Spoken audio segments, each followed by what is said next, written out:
प्रभु यीशु का मधुर नाम में आप सबको जय मसीह की। फिर से इस ऑडियो संदेश के माध्यम से आप तक पहुंचने के लिए प्रभु ने मेरे जीवन में किया हुआ तमाम भलाइयों के लिए मैं प्रभु का धन्यवाद करता हूं। रोजमर्रा के जीवन में प्रभु कितनी भलाइयां हमारे साथ करते हैं। हमारी प्राण आत्मा शरीर को सुरक्षित रखता है, बीमारियों से, दुख तकलीफ से, हमारी आंखों को आंसू बहाने से, हमारे पैरों को ठोकर खाने से, हमारे प्राण को मृत्यु से परमेश्वर बचा कर रखता है।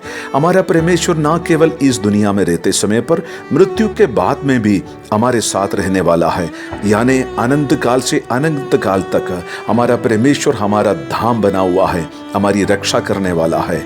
और आज के दिन में आपका ध्यान भजन संहिता 90 और 91 की तरफ लेकर जाने के लिए चाहता हूं। साम नंबर 90 और 91। प्रभु के भक्त लोग जो बाइबल का अध्ययन किए हुए हैं, इनके कहने के अनुसार ये दोनों भजन संहिता प्रभु का भक्त मूसा के द्वारा लिखा गया है। इसका दो संदर्भ प्रभु के दास लोग कहते हैं। सबसे पहले वे कहते हैं 90 भजन संहिता पढ़ते समय पर 3 या 4 दफा यहां पर इस शब्द का इस्तेमाल किया है कि प्रभु ने कोप किया, क्रोध किया, रोष किया करके बता देता है। तो ऐसा कुछ घटना इस्राएली लोगों का जीवन में हुई है जिससे परमेश्वर गुस्सा हुआ है। तो हो सकता है कुछ लोगों को प्रभु ने महामारी भेजी या तो कुछ लोगों को मार डाला है। ऐसे में हो सकता है इस भजन संहिता को लिखा हो। तो उसकी पहली आयत जब पढ़ते हैं, 90 भजन संहिता का पहली आयत जब हम पढ़ते हैं, इसमें ऐसे हम पढ़ते हैं कि पीढ़ी से पीढ़ी तक आप हमारे धाम बना हुआ है। तो ये वचन को पढ़ने के बाद में कुछ प्रभु के दास लोगों का ये भी कहना है कि मूसा का बड़ा भाई हारून का मृत्यु के समय पर इस भजन को लिखा गया है। लेकिन पूरा 90 भजन संहिता पढ़ते समय पर हमें मालूम हो जाता है प्रभु कहीं ना कहीं अपने लोगों से गुस्सा हुआ है करके बता देते, क्योंकि उसकी 12वीं आयत के अंदर ऐसे लिखा हुआ है, प्रभु उनको कहता है या मूसा प्रार्थना करता है कि प्रभु हमें अपना दिन गिनना सिखाओ, कि हमें अक्लमंद दे, हमें बुद्धि दे, हमें बुद्धिमान बना दे। प्रभु जी help us so that we may be able to number our days। तो कहीं ना कहीं हमें लगता है कि प्रभु ने इनकी उम्र को कमी पर, थोड़ा सा धीमी पर लेकर आया करके, पाप के कारण हो सकता है या कमजोरियों के कारण हो सकता है। और प्रभु इन सबको यही कहता है कि प्रभु इनको कहता है कि मैं तुम्हें सुरक्षित रख सकता हूं। ऐसे 91 भजन संहिता में जब हम आते समय पर प्रभु पहली और दूसरी आयत के जरिए से ये हमें बताते हैं कि प्रभु का उपस्थिति का एहसास दिलाता है। साम number 91 and 1st and 2nd verses it says so, the presence of God, परमेश्वर की उपस्थिति को यहां पर हाईलाइट किया गया है। किस प्रकार यहां पर आप देखते हैं, प्रभु के उपस्थिति में जो रहेगा, जो कोई परम प्रधान परमेश्वर के छाए हुए स्थानों में बैठा रहेगा, वे सर्वशक्तिमान परमेश्वर की छाया में टिका ना पाएगा। सो ये क्या दर्शाता है, ये क्या बताता है?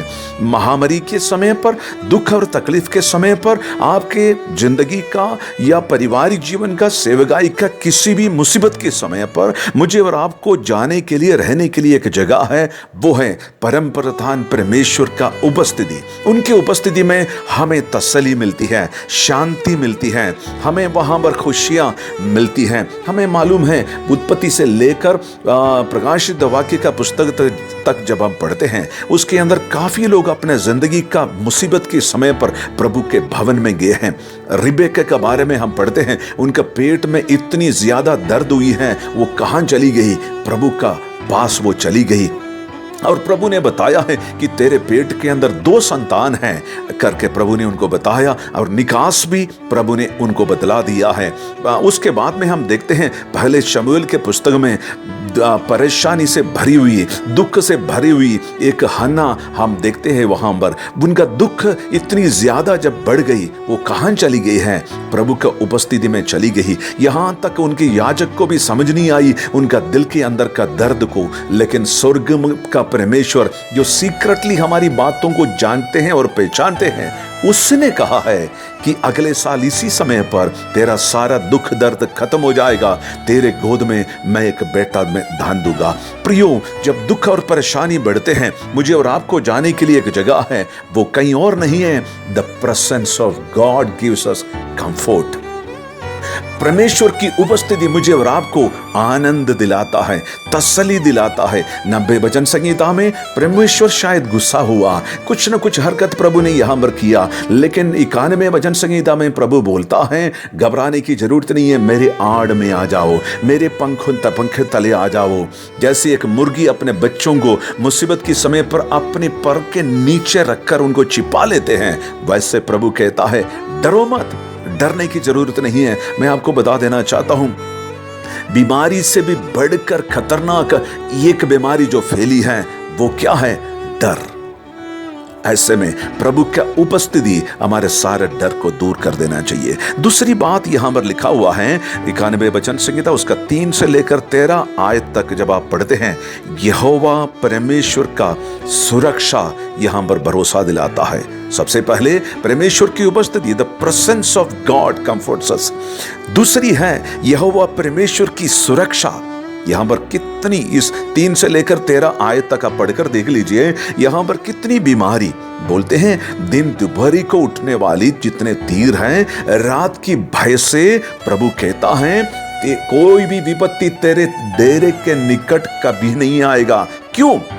प्रभु का उपस्थिति में आप है और प्रभु का भरोसा आपके साथ है। प्रभु का भरोसा क्या क्या भरोसा है प्रभु दिलाता है? वो सुरक्षा दिलाता है। हमारा सुरक्षा करने वाला, भजन संहिता 121 में हम पढ़ते हैं, वो हमारे सुरक्षा करने वाला परमेश्वर ना सोता है ना ऊँघता है, बल्कि वो क्या करता है? He never sleep, he never slumber. फिर क्या करते रहता है? मेरे और आपका रक्षा करता रहते हैं। मैं और आप सोते रहते हैं, हम आराम करते हैं, दिन में भी रात को भी कभी भी आराम करते हैं, लेकिन स्वर्ग का परमेश्वर मेरी और आपका रक्षा करते रहता है। विश्वासियों, प्रभु के दासों और दासियों, डरने का कोई जरूरत नहीं है। प्रभु हमारे रखवाला है, वो हमें रक्षा करने वाला है, वो हमें सुरक्षा देने वाला है। वो कौन है? सेनाओं का यहोवा है, लश्करों का खुदावंद है। हमारा परमेश्वर की सुरक्षा जब हमारे ऊपर है, मुझे और आपको बिल्कुल डरने की जरूरत नहीं है। आज विश्वास करिए, ये बोलिए कि मैं परमेश्वर के उपस्थिति में हूं, मैं परमेश्वर का सुरक्षा के दायरे के अंदर हूं, मुझे डरने का कोई जरूरत नहीं है। और आखिर में उसकी 91 भजन संहिता का 14 से लेकर 16 तक की आयत, Psalm number 91 verses from 14 to 16, वहां पर हम देखते हैं 7 different kinds of promises। हम क्या देखते हैं यहां पर? परमेश्वर का उपस्थिति, फिर परमेश्वर का सुरक्षा का भरोसा, फिर हम देखते हैं परमेश्वर का वादा की भरोसा। क्या क्या वादा प्रभु हमसे करता है? प्रभु कहता है मैं आपको छुड़ाऊंगा। Hallelujah, hallelujah. प्रभु कहता मैं आपको छुड़ाऊंगा। आप किस प्रकार की बीमारी में हैं, किस प्रकार के परेशानी में हैं, दुख में हैं, आंसू में हैं, प्रभु कहता मैं आपको छुड़ाऊंगा। फिर कहता है मैं आपको उत्तर दूंगा। अभी तक आपने काफी लोगों से फोन पे बात किए होंगे, काफी कुछ संदेश आपने भेजा होगा, आपको उत्तर नहीं मिला होगा, लेकिन प्रभु कहता है मैं उत्तर दूंगा। और प्रभु क्या कहता है? संकट के समय पर मैं तुम्हारे साथ रहूंगा। हालेलुया। शादी के समय पर पति पत्नी का, पति पत्नी का, पत्नी पति का हाथ पकड़ के बोलते हैं, सुख में दुख में जब तक मौत हमें जुदा ना करें, मैं आपको बनाए रखूंगा, रखूंगी। लेकिन थोड़ी देर के बाद में वो भी हट सकता है, लेकिन संकट के समय पर साथ देने वाला एक परमेश्वर मेरे लिए और आपके लिए जिंदा परमेश्वर है।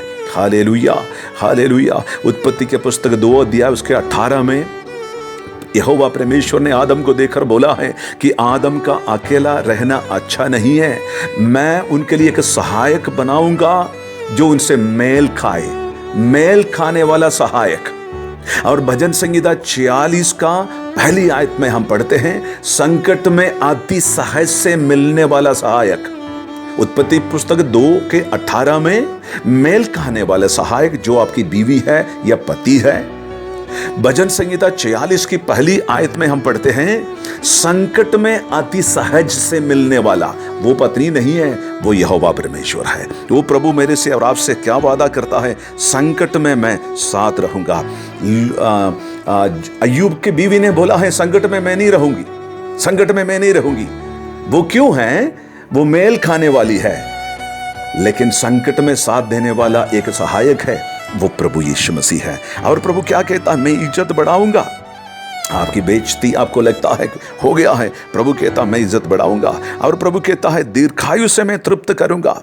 मृत्यु का डर से आप जूझ रहे हैं, यदि मैं आपको बता देना चाहता हूं, मृत्यु का डर प्रभु दूर करेगा दीर्घायु से। दीर्घायु से कितने लोगों को लगता है मैं मर जाऊंगा, मैं मर जाऊंगी, ये बीमारी मुझे लेकर खत्म करेंगे। आप नहीं मर सकता। क्यों नहीं मर सकते? जब तक प्रभु का हर एक वादाएं आपके जो ऊपर है वो पूरी ना हो, आपका जीवन कभी भी खत्म नहीं होंगे। मैं आपको बताना चाहता हूं कि प्रभु के नजर में अकाल मृत्यु नहीं है, प्रभु का समय पर ही होता है। विश्वास करिए इस बात के ऊपर, मैं उस बात के ऊपर विश्वास करता हूं।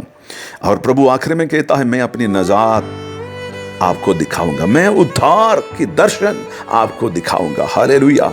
ये बीमारी, ये दुख तकलीफ, ये परेशानियां, ये संकट खत्म हो जाएगी। इसके बाद में एक नई दुनिया बनेगी, एक नई इंडिया में हम जिएंगे, एक नई जम्मू कश्मीर में, एक नई पंजाब में, एक नई केरल में, एक नई दिल्ली में, एक नई मध्य प्रदेश में, एक नई यूपी में।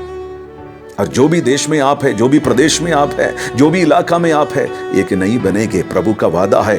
प्रभु, क्योंकि प्रभु अपनी भरोसा हमें दिलाता है। कौन कौन सी बात के ऊपर? मेरी उपस्थिति आपके साथ है, मेरी सुरक्षा आपके साथ है, और मेरी वादे आपके साथ है। कितने मसीह लोग इसके ऊपर विश्वास करते हैं, या सुन सुनकर आपके कान पक चुके हैं, थक चुके हैं। मैं आपको बता देना चाहता हूं, मैं इस बात के ऊपर विश्वास करता हूं। प्रभु की उपस्थिति मेरे साथ है, प्रभु की सुरक्षा की कवच मेरे साथ है, और प्रभु की वादा मेरे ऊपर है। हालेलुया। प्रभु मुझे और आपको आशीष दे, तसल्ली दे। पिता परमेश्वर, पुत्र यीशु के नाम से हम आपके चरणों में आते हैं। प्रभु जी, मेरी आवाज सुना हुआ तमाम भाई और बहन, बुजुर्ग, बच्चे, आपका दास और दासियों के लिए दुआ करता हूं। आपकी उपस्थिति का एहसास उनको दिला दीजिए परमेश्वर। संकट में अति सहज से मिलने वाला परमेश्वर, प्रभु आपकी उपस्थिति उनके साथ होकर मदद करे। तमाम डर, तमाम परेशानी, तमाम दुख, तमाम आंसुओं को दूर करे परमेश्वर। प्रार्थना सुनने के लिए धन्यवाद। मसीह यीशु के नाम से मांगते हैं, आमीन। God bless you all.